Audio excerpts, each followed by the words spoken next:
Summer Evening, a novelette by Heron. Voice performed by Anne Foster.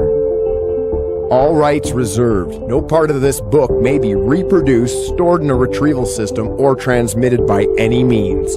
Electronic, mechanical, photocopying, recording, or otherwise without the written permission from the author.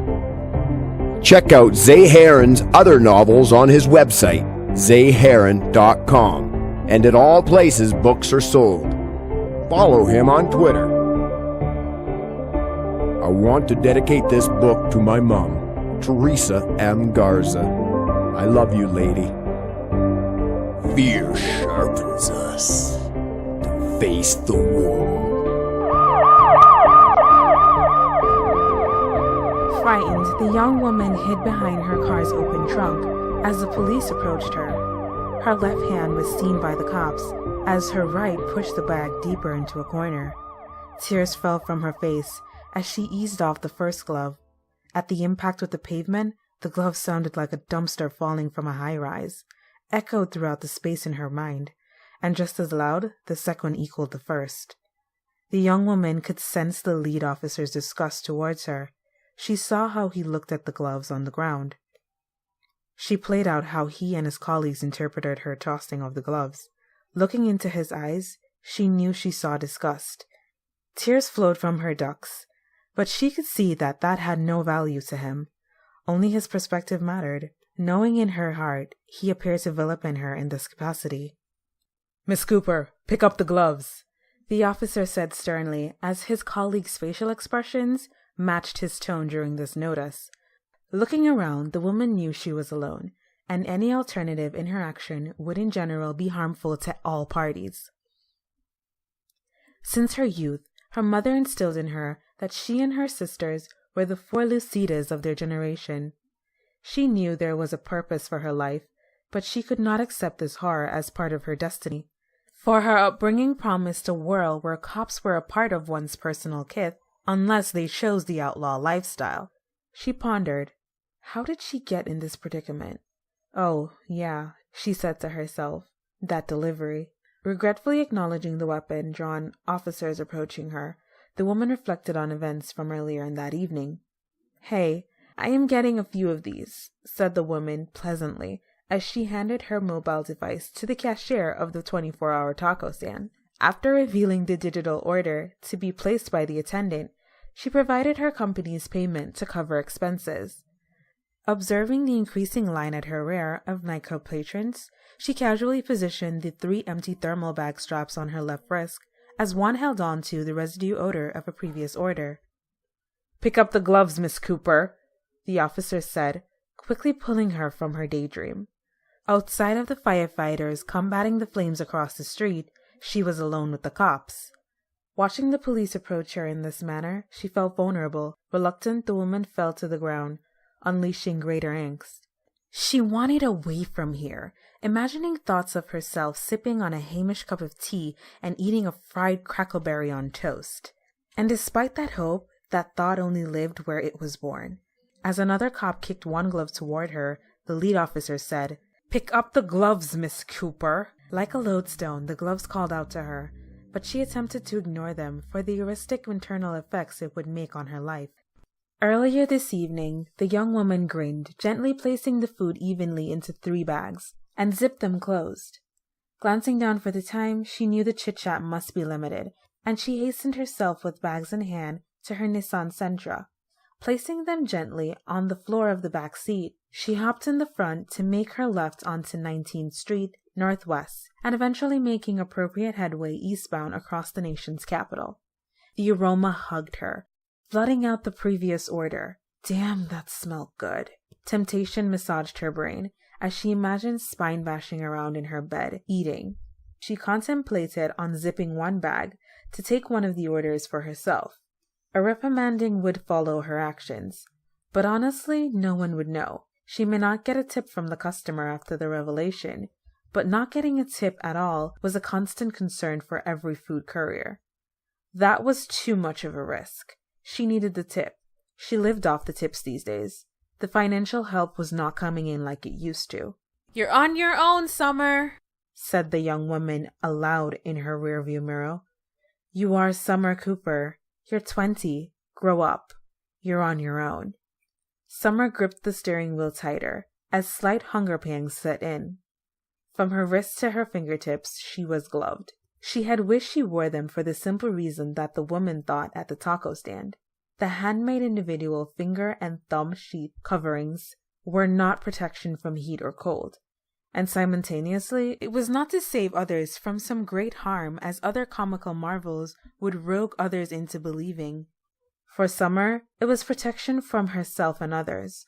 Wishing to have the liberty of free hands, she suffered sweaty and itchy palms. Yet her covered hands preserved inner peace, kept anxiety's distance and her secret, at least temporarily. "In 300 feet, turn right onto New Jersey Avenue," the electronic navigator said through the vehicle's speaker system. Accelerating, Summer moved faster to turn at the corner before the traffic light forced her to wait for 30 seconds or a minute. Her digital estimator said that she would make the delivery in 4 minutes, yet headquarters' computer application said it would be delivered in 2 minutes. She accelerated, darting around the other cars moving at the posted speed limit. "You are at your destination," the digital navigator chimed. But before the woman could even exit her vehicle, she heard the police sirens behind and in front of her. She looked at her shirt, saw a massive wet stain, and shook her head in worry. "Miss Cooper?" The lead officer approached closer, picking up the second glove to hand in her direction on the ground. "Pick up these gloves." "These gloves?" Summer painfully repeated while on the ground. "Yes, these gloves." Looking in her rear view and side mirrors of her car, Summer's anxiety heightened, adding on to everything in her life previously. She financially could not afford a speeding ticket, but she knew she had to get to the drop-off location on time to receive the higher earning. She could write off the citation on her taxes, but Summer could not be nervous. Maybe she could contact her family, but that idea quickly retreated. She had to stay away. It was harming her. Her mind could not handle it. The screams and sights. The family business was not appealing, and as a result, delivering goods locally, being a member of a massive number of couriers, was the easiest way she could make extra cash at nights to matriculate for the fall semester.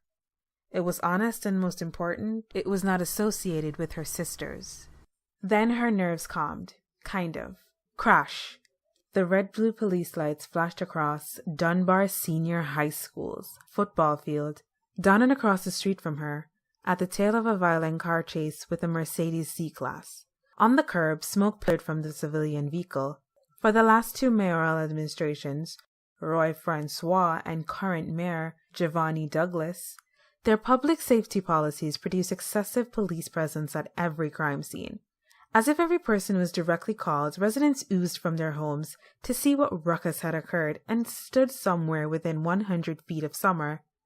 Each seeing the cops slowly approach the Mercedes driver's side with their weapons drawn, but before they were a meter from the door, a dog's bark echoed.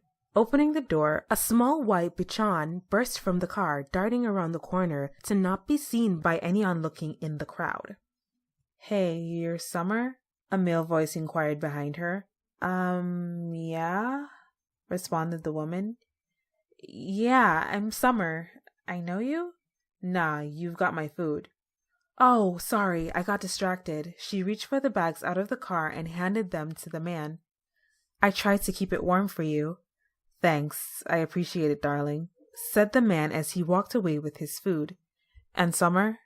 "Yeah," the woman responded, before she could return to look at the Mercedes. "On the app, your picture doesn't do you justice. Thanks again, beautiful." Shocked by his comment, Summer blushed, causing her palms to sweat. Thoughts of positivity politely approached her, though she was cautious, for it only came before bad stuff. She said to herself, "You're welcome, stranger." "Everyone!" screamed one of the police as they opened the Mercedes trunk. "Back away! It's a bomb!" Yet as the word left his mouth, a massive explosion erupted from the German-made vehicle. As every eye widened from the flames, Summer instinctively ran to her trunk, reaching for a bag tucked in the back. When open, a mask neatly sitting atop a folded uniform stared back at her. The screams of horror engulfed the area, like a wave against the back of a surfer riding. To her right, the fire engines revved to attention from the firehouse. Panic and hysteria pinched those around, as even more emergency vehicles arrived on the scene.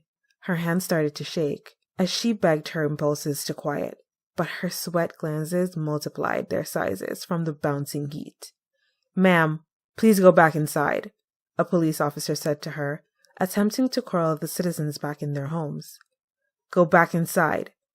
"I don't live here," said Summer, as she attempted to hide her bag. "I work for Food Drive. I just dropped an order. Can you make a path so I can pick up another?" "No problem, ma'am." Then the cop looked at her hands. "Ma'am, why are you wearing gloves?" In the corners of her memory, an order number was called. The cashier at the taco stand brought the packaged food to an adjacent window, placing it for Summer to retrieve. Looking at the new stain on her shirt in frustration, Summer focused on her task at hand. "I've got 24 minutes left for the delivery." As Summer reached up, the Hispanic woman behind the counter saw her place the food in the thermal bags. "Real smart, chica," said the cashier. "I don't care how hot the news says it is. I'm wearing mine so this food don't burn me either." Pointing to her own gloves, the cashier grinned. Summer knew the woman was trying to make some connection with her, but the only emotion she could unearth was a fox grin. She was raised to be polite. She knew the woman was bridging a commonality, but Summer found it too painful to even pretend that the woman's reason for her gloves was the same as her own. The woman wouldn't understand, and truthfully, Summer did not either, for her dreaded plight was hers since birth. "Oh, no, I just deal with the food," grinned Summer, as she looked in the eyes of the cops earlier that evening. "That's all." Scratching the side of his holster, the officer began to feel uncomfortable, watching Summer's hand inside her vehicle's trunk. He smelled the air near her. "Have you been drinking, ma'am?" "No." His experienced nose sniffed the air. "You smell like alcohol." "I will ask you again. Have you been drinking?" No, I have not. Please." And then Summer remembered. Moments after placing her order at the taco stand, Summer looked at the others, patroning the local establishment, hoping to keep her space and peace. Conversations were heard, but to her dismay, many were just alcohol redirecting individuals from their better judgment. As she gathered the spicy condiments, a man holding a Mexican beer gently bumped against her, forcing the malted barley and hops beverage to dive onto her blouse. To Summer, annoyance was an emotional understatement regarding this action. "Oh, ma," belted the man. "I just, wasn't even paying attention. Mo, you cool?" "I'm fine," said the woman with a smirk. She hated the smell of beer. "You barely got me." "I bet. My fault, though. Please forgive." Completely forgotten. "Miss Cooper, have you been drinking?" the officer asked her earlier that evening. "No," blurted Summer in fear. "This guy at my previous order. I didn't drink anything. Just making some honest money." "Why are you wearing gloves? It's 89 degrees out here. Are you avoiding fingerprints?" Hoping to think of a clever bon mot, the young woman could find the truth. "It's for the food." "Isn't that what the bags are for?" Summer looked at the fair girl in the eyes of the people. The emergency personnel were doing their jobs well, but unbeknownst to all, she was of two minds, split down the middle of herself. She wanted to flee, but something, emotional, tug-of-warred within her. As an albatross, she struggled toward and away from the salvation industry. Even this cop and his persistency tempted her to fall back to her training. The cop's training showed success, as everyone who was once outside now peeked behind their windows. She looked around and only the emergency personnel were near. If she really wanted to, she could get away from him, but then she would be on the run and end her story as the Mercedes did in the chase. "Ma'am," said the cop, holding her identification, "please remove your gloves. I am going to have them inspected." Summer begged the officer not to do so and let her leave, but every time she refused, she only made him more curious. "I'm innocent. I'm only working, officer." "So am I, Miss Cooper. Please remove the gloves. I will keep them. You'll go home. I have your information. If you are needed, you will be contacted." Please, I need them. The woman knew through physical combat she could best this cop. Peradventure, she could find success. She thought through the hypothetical. She could knock him out, go into hiding, and with her hacker skills, she could get and remove anything she desired. That was her passion, and her key to get away from her mother's training and this curse, but deep inside, she knew she could not maneuver a bullet. And besides, she did not want to die. As far as she could remember, cops were trigger-happy. Like all of our ancestry, she knew the justice system did not have her in mind, and if she could, she would always be on the run. America, like the Reggie Victor almost 10 years ago, proved it was not friendly toward racial minorities. Her mother used to say, "You may be a light bright, but you and your sister still have too much melanin to think you're white." "Need help, boss?" an overweening cop said, with 3 Corybantic police at his rear like a phalanx. "I don't think so. Right, Miss Cooper?" the officer said, with his right hand gently extended. After pondering on all the earlier activities of the evening, her mind returned to the present as the weapon-drawn officer grew closer. This predicament, the delivery she now remembers as the crux of this evening, stands in the front of her with the officers. On her knees, she leaned forward, looking as if she were mocking a lower primate. Arms flailing around, she knew exactly what discomfort would soon follow. At that moment, the number of tears she unleashed found no total. For when this realization set in that her hand was a yard from one of her gloves, the uneasy apprehension towered over everything in her mind. The regret she wanted to avoid in seconds would soon have life. "Pick up the glove, Miss Cooper," another officer gloated of satisfaction. 9 inches from her left thumb, Summer could feel an energy emit from the gloves on the ground. She was familiar with the inner angst in regards to what would happen. "Oh no," gasped Summer to herself. "Lord, no, I can't." From a utility belt, an officer in a sling near the lead cop threw handcuffs at her knees. "Then you're under arrest." Eyes widened, Summer fell into disbelief. "I've done nothing wrong!" Generations back, the city was nicknamed Murder Capital of the World. The federal government then handpicked new leadership for the city. The city was cleaned, gentrified, for a decade or 3, and eventually the local government found all racial minorities as police targets. Today, the city and neighboring jurisdictions, including the federal, began to alter their actions because of a justice warrior, a vigilante known as the Night Marshal. From his example, others sprung to existence, but this evening these cops could feel he was not around. For some reason, they all knew that whatever he was doing, it properly occupied his time and gave them relief. "We're the deciders of what you did or didn't do, Miss Cooper," the officer in the sling said. "If the Night Marshal learns of your corruption," said Summer, scared, "he will find you." "The night is in Baltimore this evening, girl," said the leader, as the other cops laughed. "You're definitely under arrest, smart mouth." Hope leaving her, she avoided stalling. Her knees could feel the double-locked steel cuffs through her denim bottoms. Without looking, Summer reached down, quickly grabbing the police shackles. From the place of the cops, they saw nothing special in her actions. But for Summer, her earlier anxiety was not for pretend. As her hands touched the object, greater lights emitted from them. Disconnected images were presented to her, appearing gaptosis-like. Vicarious visions unveiled themselves and changed as she touched the cuffs. On regular, since she began puberty, she entrapped herself in what she perceived as an uncontrollable abeyance. After she touched the manacles, flavescent flashes and stentorian clashes occurred before a new image performed in her mind. Before Summer, she saw the officer earlier that had on the sling stand before 3 teenage boys slingless. One was on the ground bleeding, as another was handcuffed to a light post. The same officer twirled his police baton before striking the 3rd boy across the face before pushing the teen against the wall. Spreading apart the boy's legs, the cop felt the boy's pockets for weapons.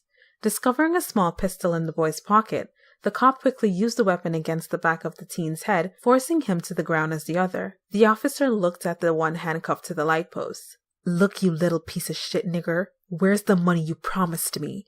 You boys said you'd have my cut. You don't." "Look, it's hard," said the boy handcuffed to the light post. "The marshal doesn't allow anything, man." "I don't care about him. You should be more afraid of me. I'm the law, you little nigger." "It's not easy," cried the teen. "It's hard." "Hard? You know what's hard? Defending yourself for murder." As the words left the cop's mouth, his gloved hand pulled the trigger twice to the heads of the boys on the ground. What? You killed them! Yeah, you did, boy, the cop retorted. Nah, man, you did. How could you? How could you? With a violent strike against the handcuffed hands around the post. How did you hurt yourself? The 16-year-old's cries were heard by no one nearby. My hands! It hurts. Let me help you, said the cop as he removed the cuffs. I'll never play ball again. The boy fell to the ground, staring at his throbbing hands. Quickly rushing over to the boy, his weight overcame the recently injured teen. He could not push him off, for the pain in his hands were too great. You'll never do anything again, boy. Help! Help me! Shut up, said the cop, as he quickly picked up the boy and pushed him against the park's fence, and then the nearby brick wall. Trying to resist the cop's weight, the boy gasped for any nearby oxygen, but in doing so, the cop grabbed the teenager's tongue. Tightening, the cop's glove, thumb, and index finger pinched greatly. I've got something for you. The boy's discomfort unleashed a painful moan. Getting away seemed to be the only path for survival, but to his dismay, there was a different plan from his tormentor. With a tongue between his fingers, the cop looked into the boy's eyes, as he could hear the pain. I told you to have my money. Now you're going to spend the remainder of your life trying to explain why you didn't have it. Huh? Bang! Bent over in pain, the boy shrieks. His physical response were animal-like. He wobbled from side to side. His back was to the officer. He could hear the cops crackle at his rear, but as he looked down at himself, there was blood everywhere. Thoughts rushed through his mind to speak, but as he began, slurs and pain increased. Cat got your tongue, boy? Grinned the cop, until he looked in his own hand. Oh, I do. Releasing the front anterior part of the boy's tongue on the ground, the cop grinded under his boot. Hope you figure out your defense. You're gonna have a lot against you. The cop then brought his communication device to his face. This is Officer Nathan Hawes. I'm in Ecuador Alley near Fuller. Assailant has my sidearm. I'm shot. 2 minors with fatal head wounds. I need backup immediately. Send units, now. Backup is on the way, his device responded. Hurry, please. Fear found a new home on the boy's face. As the mobile communication ended, the cop looked at the boy, emptied the dead teen's weapon into the wall, and raised his own sidearm, pulling the trigger twice into his own arm. Wreathing in pain, he unloaded his weapon into the pavement before looking at the recently dumb boy. You're done. Don't worry. You'll remember next time to pay me when I say so, right? Back in the present, Summer looked at Officer Hawes in the sling with tearful disgust. You framed him. Framed who? Inquired the lead cop. What are you talking about? Him. Pointing at Hawes, Summer could not unsee what she had just tapped into. Officer Hawes is a hero amongst MPD's best, said the lead to his peers, while pointing at Summer. Arrest Miss Cooper, please. Feeling the rush of officers against her, Summer faintly heard her Miranda rights spoken. Thrown to the ground, the young woman balled her fist, as the cuffs she touched earlier restrained herself. She was ordered to release her fists, yet she maintained her tightness. At first glance, one would think that she prepared to strike at the police, but she knew it was preserved for her sanity. Summer did not want to touch anything else. Raised from the ground, with her hands behind her back, Summer looked toward the lead officer and Officer Hawes' direction. A yard from her face, the woman could smell their musk cologne, as 2 other officers stood behind her. I've done nothing wrong, cried Summer, looking directly into the officer's face. Why do I have handcuffs on? Resisting arrest, Hawes retorted. I have not. Then unball your fists. You don't understand, said the young woman as she acknowledged that this action was not beneficial. Unclenched, her fingers moved, exhibiting their freedom. Can I go now? Yet, before she let now leave her tongue, her left hand brushed against the pants leg of the cop nearby. A breaking of reality appeared to Summer, as she was transported into a strange bedroom. In there, a woman in attractive pajamas was ironing clothes. It's 5:30, Joe, the woman said. I know what damn time it is, said a voice from the lit bathroom. You don't think I can tell time? At least 5 feet from the woman, Summer could touch everything in the room. Yet the woman and the man, as he exited from the bathroom, could not see her. I just didn't want you to be late, darling, said the woman as she handed the perfectly creased pan to the man. When are you going to leave Laura? Pulling them up one leg at a time, the man fastened them to his waist and said, What did I tell you about calling that name? The woman in the pajamas lowered her head. This was not the first time this conversation occurred, but it was obvious that this time she was not going to return it to the shelf. It had to be addressed. It's been over a year, said the woman, looking determined. Are you ever going to make me the true Mrs. Harvey? I'm tired of being number 2. Number 2? Mrs. Harvey? Chuckled Joe Harvey as he adjusted his necktie, clip, and badge. You know what this is, right, Trina? You're here all the time. You barely speak to her. I speak to my kids. That's what matters. What about me? What about you? My family doesn't know you. I want more from you. More from me? Am I only good to you at night? From any angle, it was obvious that she was genuine in her response. Look, woman, even if I hated her, said the man, leaning against the wall. Scratching his mustache, the man's visage expressed his irritation with the subject matter. I want to be chief one day. You're not...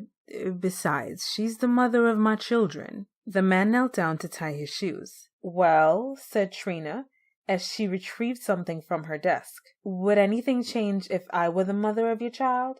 Finishing his other shoe, his head rose slowly. What did you say? I'm pregnant. You're what?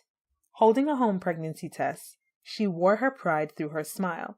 I'm carrying your child. My child. Yes, your child. You're not on the pill? We were, but I guess it's not 100%. Hope lingered in her frame as joy rested on her tongue. The man stood tall.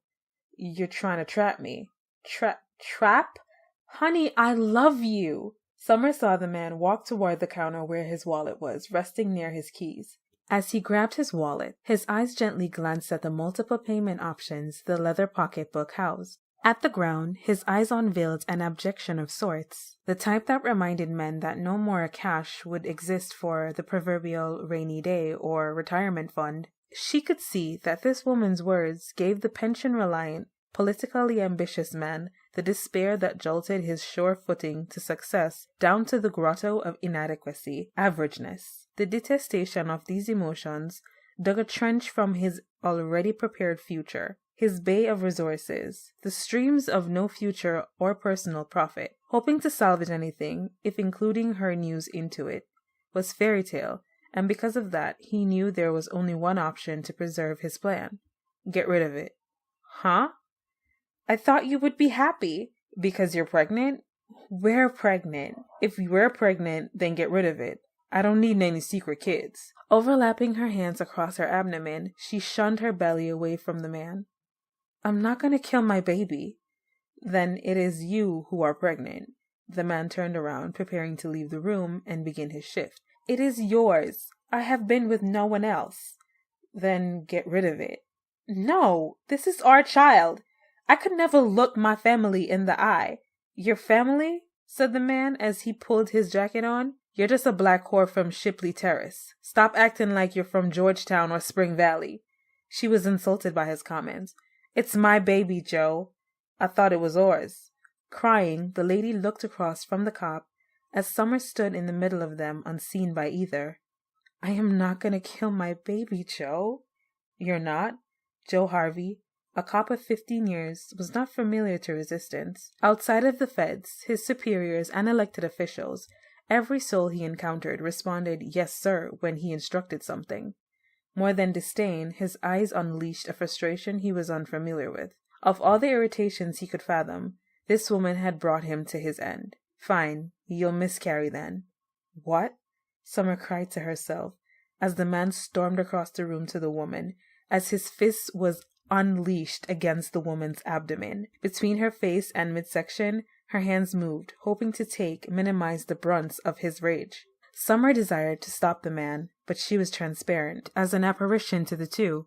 In all her life, she had never seen such aggression from someone, for she knew that if he ever possessed love for this woman, he had returned it for a refund. You're a murderer! Screamed Summer, as she was instantly pulled from her vision.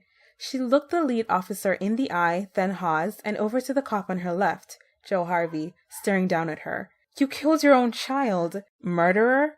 responded Harvey. "Haas is right. This bitch is crazy." "Is your wife fine, Joe?" the lead officer inquired. "Kids?" "They're great. I saw them last night, a little bit before I got on duty." "Not Laura!"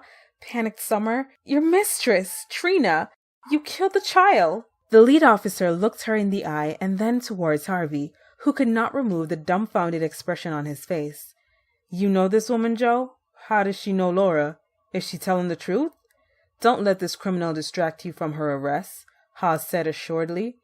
"They both are criminals. Look into it. You'll know I'm telling the truth." The lead officer knew it was odd for Summer to accuse his officers of crimes, but what he found strange was the detail of her accusations. This woman, in handcuffs, had to have been guessing or have eavesdropped on the officers' private conversations. "Put her in the back of the squad car." "I'm innocent," belted the young woman, as the officers aggressively escorted her to one of the nearby vehicles. Summer had to oppose these corrupt officers, but her conscience encouraged nonviolence.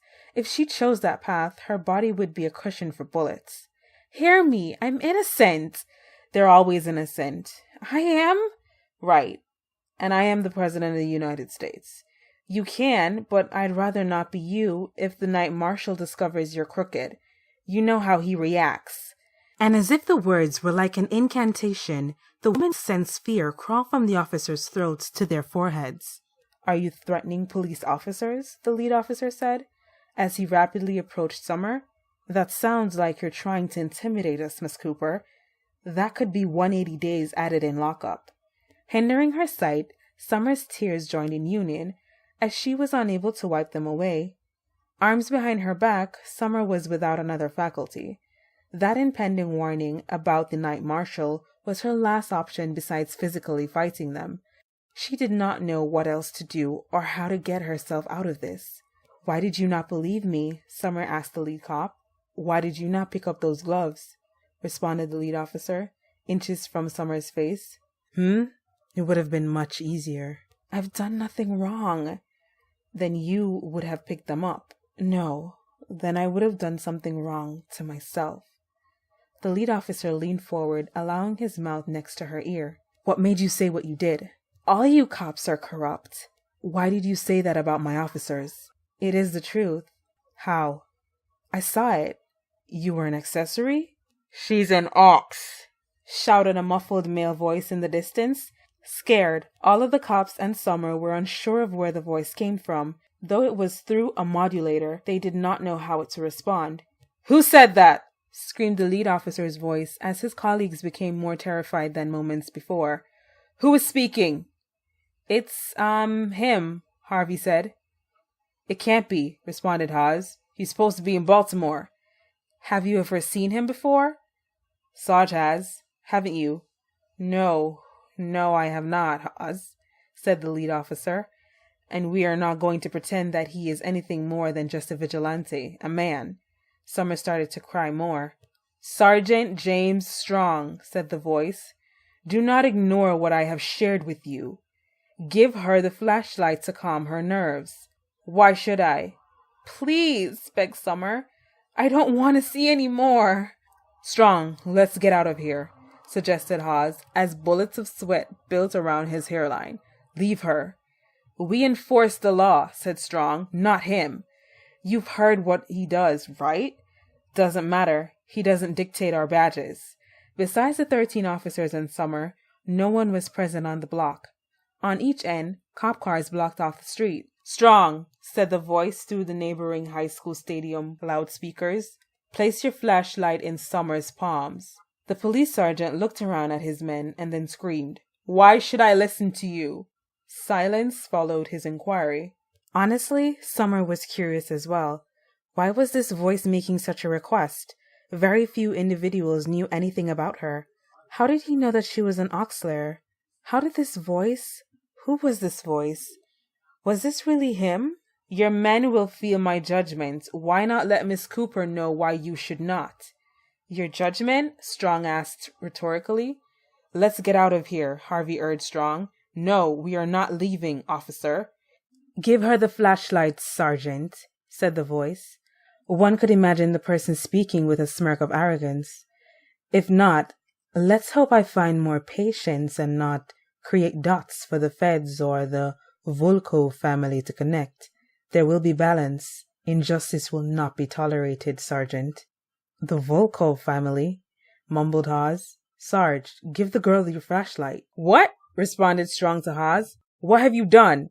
To hell with them, said Harvey, as he snatched the flashlight from Strong's belt. Kneeling on the pavement, the flashlight's barrel slid between Summers' fingers. Laura's father is an ADD for the Bureau. I can't be involved, sir. What the hell have you people done? Strong commented at his officers, as he could see that they were nervous. But as the police were frightened of being exposed, Summers' fingers withdrew her from the surroundings. Up the stairs to an attic, Strong pointed his firearm as his flashlight guided the weapon. Outside of the funnel of light it produced, the corners of the room embraced darkness. At every step, a creak sound stretched across the floorboards, before returning to him, bouncing off the knee wall and through the opening joist cavities. This is the police, announced Strong, as Summer observed his actions as if she were a ghost. Put your hands up. He did not know what to expect, but as he approached the other side of the room, he saw 4 young girls tied to the post and each other.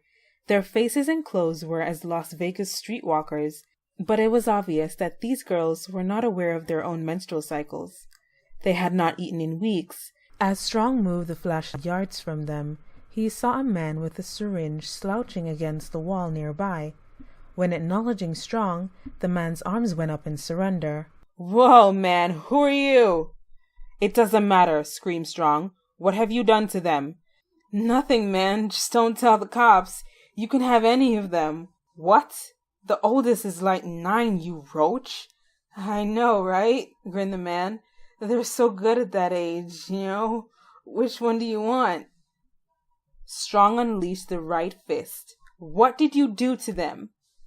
Nothing, man. She told me to hold them for her. Well, until the buyer got here. Who? She said someone would pay nicely for them. I guess it's not you, is it? Who? Said Strong. Who told you to hold them? To hold them? Who told you to do this to these girls? Them? Nah, no one, right? You got the cash? You can have all that, you know. Strong smacked the man thrice with his weapon. I am going to ask you one more time.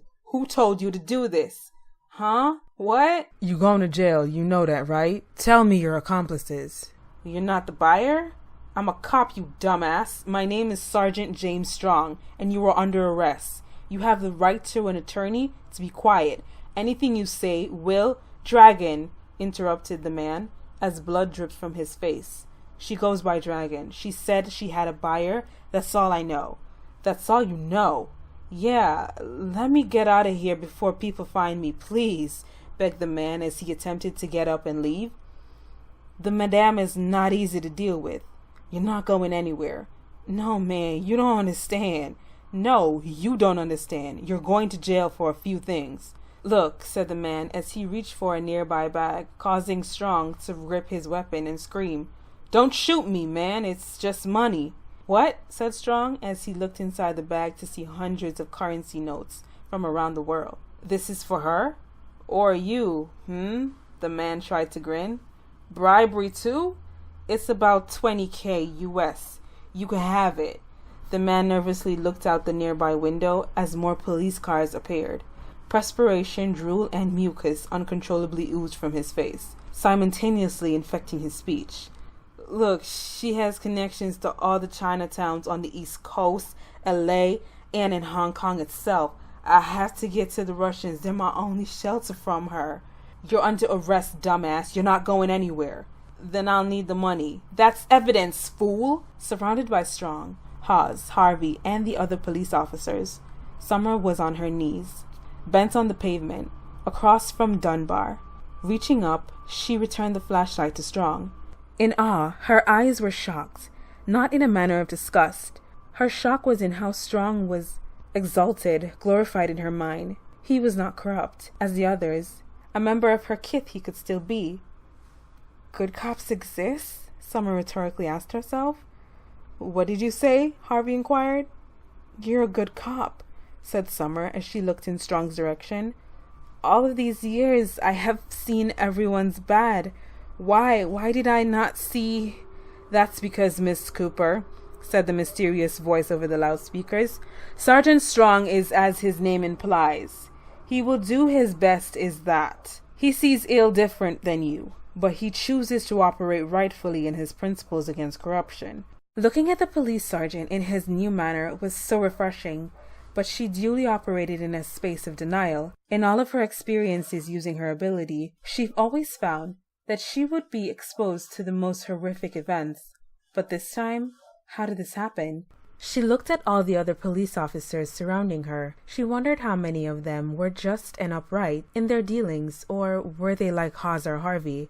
As self and greater existential questions flowed through her mind, a slight whistle intensified in volume by the second.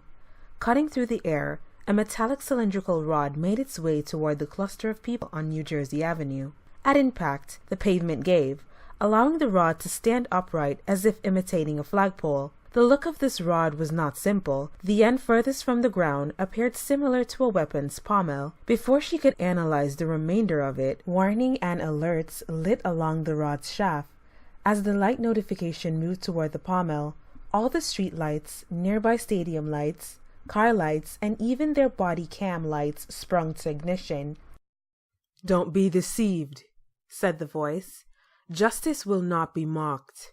For whatsoever a man soweth, that shall he also reap. For he that soweth to his flesh shall of the flesh reap corruption, but he that soweth good receives good." "I cannot see!" Hawes screamed. "What's going on?" whined Harvey. "It's making my eyes hurt." "Did you know long exposure to light can kill diseases and bacteria?" said the voice. "It's time for me to deal with you diseases." "What?" Strong asked, protecting his eyes from the bright light. "Maybe I should make you more at home." "At home?" Summer asked, unsure of what that meant. "Damn!" Hawes responded. From the pommel of the rod, an electrical pulse was released. Stretching a few square blocks, the neighborhood was without any electrical current. With the exception of the moon and neighboring communities providing a type of vista, the only light that shined was from the rod's pommel. As many in basements and attics know, a single source of light produces only two things. One, barely anything to be seen, and two, many shadows. The latter was the pulse's purpose. "Help!" screamed one of the cops around Summer, as she could hear the many hollers and shrieks of agony. Of all the horrors she saw this evening, not a single lament of her own matched the screeches of these men. On the ground, handcuffed, she was not free to crawl as she wanted, but she knew she could get away eventually. As she moved to the left, trying to get on the far side of her vehicle, gunshots were heard. She heard Hawes and Harvey scream and target locations. "He's over there! Fire!" Yet at every point of assumption, Summer could hear bullets ricochet off metal into windows. An officer claimed he was hit, and louder yelps from other officers. Like an unsuccessful challenger in a contest of champions, she saw Hawes run through the darkness towards her and Strong on the ground. "Sarge, I'm out!" screamed Hawes, quickly approaching the two. "You got an extra clip?" "What's going on in there?" Summer asked. "Give me the gun, Sarge," said Hawes, desperately gasping the weapon's grip. Over his shoulder, Hawes looked, hoping to see plainly the torment that Harvey and the others knew greater. Tighter, he wanted Strong's weapon, but ironically, the sergeant would not release it. "Sarge, he's going to kill me." "Where is yours?" Strong said, looking behind Hawes into the shadows scared. "It's empty." Throughout all the unseen action, Summer looked to her side on the ground, and she could see Strong's eyes regularly deny what was happening around him. Against the door of her car, he leaned. Discomfort, denial, and fear made their temple on his face, as he heard what sounded like a brawl around him. "Where's your extra clip?" "In the gun, Sarge," Hawes said, anxiously. "You used your others?" "Yeah." "You didn't report it." "Come on! Miss Cooper and I have not been harmed. Why are you scared?" "Sarge!" "What did you do?" "Sarge, come on! Damn! Stop this shit! Did you kill someone?" "Sarge, come on! I'm fucking innocent!" "Nathan!" "Sarge, I am serious. I need it. Give it to me." Sarge looked at his officer with the most steady of eyes. "Did you kill someone?" "No more games, Sarge," said Hawes, as he looked over his shoulder in terror. "Give it to me. Did you?" Deep into the car, Strong appeared as if he hoped that Summer's car would embrace and protect him from any harm. This unconventional disruption around her, which at first started like a rising pestilence, was now finalized as if a defendant chose not to put on a case. Dumbfolded, Strong looked at Hawes, as he had never seen him before, feebly holding his own Glock. The police sergeant looked his subordinate officer in the face as he heard Harvey's voice in the shadow was quickly, forcibly made comatose. Hearing Harvey's howl to immediate silence produced ripples of disquiet up Strong's back. "Damn it, James!" screamed Hawes in frustration. "Yes, I killed those 2 kids and paralyzed the other. I'm in with the Russians as well. You clean piece of shit. Are you happy, James? Are you happy now?" "He's not," said the mysterious muffled voice from the shadow. "I am." And as the 3 heard the mysterious voice say, "I am," a coiled metallic cord lassoed itself around Hawes's throat, pulling him backward into the shadows, unseen. Like Harvey earlier, Hawes's squeal of abruptness was met with a predictable yet unusual hush. The residue of gunfire endowed the shadows around Summer and Strong with greater potency. Summer looked into the dust and shadow, hoping to see where Hawes and the others were. For minutes earlier, she saw men who once hid behind badges of justice are now impotent to glock or veil themselves as something they do not understand. Those glodes, pretenders for the purpose of pleasuring themselves and receiving unearned privileges, are no longer deceiving constituencies that they never truly served. Yet before she was able to decide how and what to rationalize, a unique pair of eyes found her in return, causing everything in her life to be altered from this moment forward. 2 meters in height, the combat-armored man stared down at the lead officer and Summer, as they marveled at the fact that all the officers were now unconscious around them. Behind his metallic face, the 2 knew the man's eyes burned of rage. Hearing his muffled breathing, they knew his humanity had to exist. What stood out was his strength. From what he wielded came from some place that mortals were not privileged to born in. Yet it was evident that his face and coverings were forged from man's hammer and soul desire. Summer could hear his footsteps move closer off the pavement. Like a competition, it was unsure of whether to unleash an echo for those nearby to overhear, or whether to smother his steps' sound into themselves. As he approached the metallic rod standing in the ground, he extended one of the goblets, fingering a combination of sorts on it, until the rod retracted into itself, to later be appropriately sheathed over his shoulder. Every moment he got closer, Summer felt uncomfortable, but as she looked at the cop next to her, he was worse. Though Summer was not sure how to deal with this, Strong lost his valor, his manhood. Strong looked at his colleagues beaten single-handedly by this man. His mind had no memory of how they felt, but he only had logic for reliance, which as each moment passed became more terrifying. After finally seeing him, unreal was not an accurate explanation to describe this experience. The rumor of this phantom existed, but like Santa Claus as a kid, it was only a rumor that had no concrete evidence. Standing before him now, that thought could no longer be his belief. Who are you?" mumbled Sarge. "What do you want?" "Do not insult your intelligence, Sergeant," said the masked man. "I am an agent of a hand of karma." "Karma?" Summer asked. Imagine a man in need drinking a hot cup of coffee. A bystander seeing his need, they reach into their pocket, give him a few bucks. Lady Karma sees this action and by her purpose, from the Creator, reaches throughout the cosmos and time to balance that bystander's act of charity, their compassion. And in that person's need one day, a hand shall ensure that that bystander shall receive equal to double, maybe triple the value upon which their heart and gift was given to the man in need on that day. "So that's what the hand of karma does?"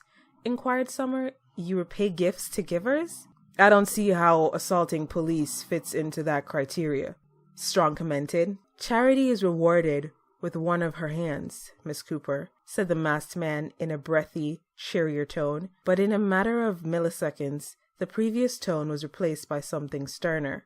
"Lady Karma has 2 hands, Sergeant Strong." Summer looked at the unconscious officers around her, especially Hawes and Harvey. In one hand, charity is repaid, but in the other, corruption and injustice beg for equal or greater retaliation to be handed out. For there always must be balance, a left hand for charity and the right for vengeance. Miss Cooper, I am her right." "You're him, aren't you?" Summer asked. "Yes, I am the Knight Marshal." Dread and misunderstanding held a tight grip on both of them. Hearing his voice and seeing his armor, especially human-like features of that armor, brought a comfort to both of them. He was a flicker, a presence of supernatural understanding. The Knight of Justice on the Hill and the Marshal of District's Knight were not apparitions or things of folklore.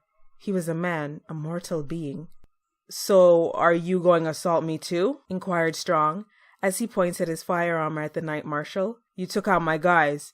I am sure none of them had a clear a shot as I now." "Miss Cooper, will he shoot me?" the Knight Marshal asked Summer, while staring at Strong. Summer looked at Strong and then at the armor-clad man. "No." "Why would he not?" I don't know." "You do." Deep in her mind, Summer reflected on all that she now knew of Strong. She thought about how cordial he was at first, his patience with her, trying to work with her, him going by the book, the trust and faith he had in his men, and the law he served to uphold, and even how he would not hand over his weapon to Hawes, who his gut believed was guilty somehow, earlier. These were all actions that diagrammed a character and duty, that if she did not have her ability that classified her as an auxiliary, she would soon deduct that he was that man she had in her vision. "It's because he is a man of the law. He knows you're outside of it, but you're doing what's right." "Yes," said the Knight Marshal. "He also believes I should be in prison, but that cannot happen until I am arrested and have a fair trial." "Yes, I do," said Strong, pointing his gun. "I am also not a murderer, but if you move, I will shoot you." "Don't!" Summer panted. "I will serve my time one day," said the Knight Marshal, looking at Strong. "But I must stop Acker, Madame Dragon, and her underground ring, Maserati, and dozen of others. I will serve my time, but first these criminals must be taken down, Sergeant." Strong took a closer look at the vigilante. Eyes squinting, he lowered his weapon, allowing it to sit on his lap. "What am I supposed to do if you go rogue and start attacking innocent people?" "Don't worry. Don't worry. Don't worry," said the Knight Marshal reassuredly. "Miss Cooper, her family, and a few of my friends will take me down." "Miss Cooper? Huh?" asked Summer, almost shocked. "Miss Cooper? Me? What's so special about her?" "Cover your nose, Summer," said the Knight Marshal, as a small pallet left his fingers into Strong's direction. "That's not for you to know, Sergeant. Good night." From the pallet, a cloud of particles filled the area around the three. Strong and Summer were not prepared for the Knight Marshal's actions. The overcast blotted out what they saw, leaving the young woman and cop without sight. Through an opening, she caught Strong's eyes, uncontrollably cringed themselves together. She knew it was because of the thrown pallet, but before she could assess any greater, her own situation phoned discomfort. She felt her limbs and consciousness weaken. The more she battled the sensation, it became strenuous. Summer knew she inhaled the familiar vapor. Though she guarded her face earlier, the fumes found themselves in her lungs before the strange gas could scatter into the air. As she looked up at the Knight Marshal, strong in his frame, her eyes lost benefit. With her cognizance giving way to gogginess, Summer, like Strong seconds before, was unconscious before the district's Serbic warrior.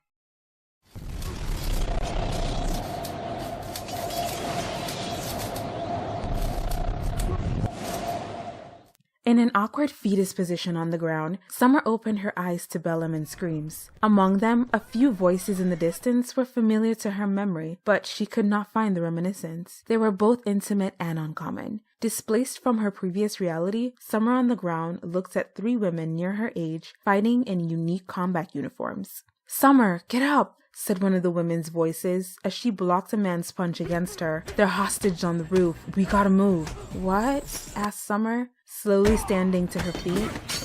"They?" When she looked around, she saw the women fighting scores of men in dark military fatigues inside of an abandoned warehouse. As she looked at each of the women's faces, she knew them. They were her sisters. "Larry Dodge! Summer! Chrissy? Summer, get yourself together. I know you're injured, but you have to fight through it. We have to get to them. Use that tech mind of yours and cut the power. Go with May and Autumn. Have to get them? Who else is up there? Well, Larry, said Chrissy as she flipped in the air, punched 2 men in the face, wrapped her thighs around a man's head, and flipped him across the floor, before forward rolling to one knee in front of Summer. And Mom. On the far 10-yard line of Dunbar's football field, Summer was on the ground holding one of her gloves. Quickly recognizing it, she rid herself of it, as if its surface was scalding. Staring at the glove, she immediately observed that it was not easily seen. As the stadium was not lit, the gridiron appeared darker than usual. It was still evening, though its dominance would be gone in a few hours. In the distance, her car comfortably sat where she left it. All of the police and their cars were being taken away by ambulance or tow truck, allowing the New Jersey Avenue traffic to flow normally. How did I get here? Summer asked herself, looking around at the unlit stadium seating. You're where you need to be, Miss Cooper, the night marshal's silhouette said, leaning against a nearby wall. Start? Do I know you or something? No, Summer. I know you, though. Well, the true person. Do you? Huh? Know myself? Yeah. Then why do you hide from the world? And from the shadows, a bag was tossed in Summer's direction on the field. The bag was familiar to her, as it was the one from the trunk of her car. When she glanced in, she saw the mask and similar uniform that her sisters wore in her vision. She wanted to reach for it, finger the material, but she quickly receded that option. She knew a horror-filled vision would possibly follow. This is not supposed to be, screamed Summer, looking down at the bag. The mask peeked through. Why did you touch this? Why don't you? What? I can't.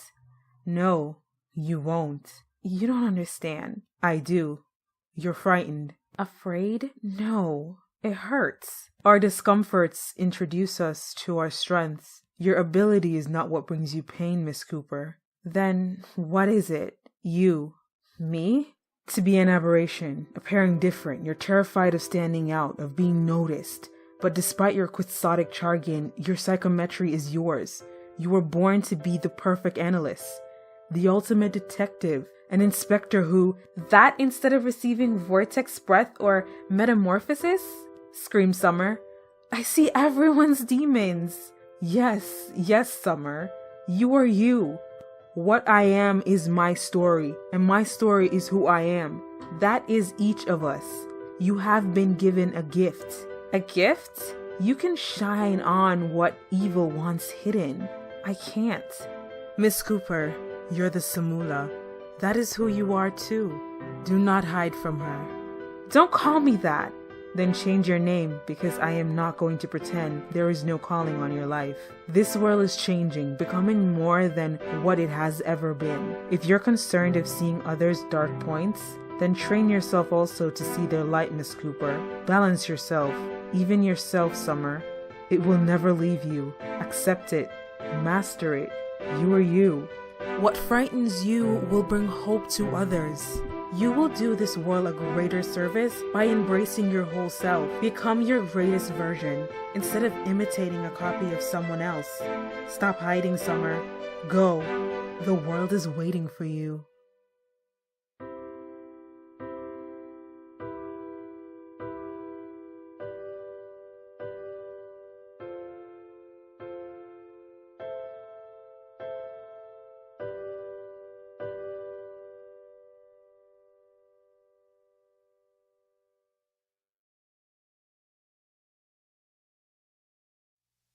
Summer Evening, a novelette by Zay Heron.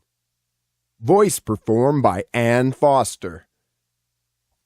Check out Zay Heron's other novels on his website, zayheron.com, and at all places books are sold. Follow him on Twitter.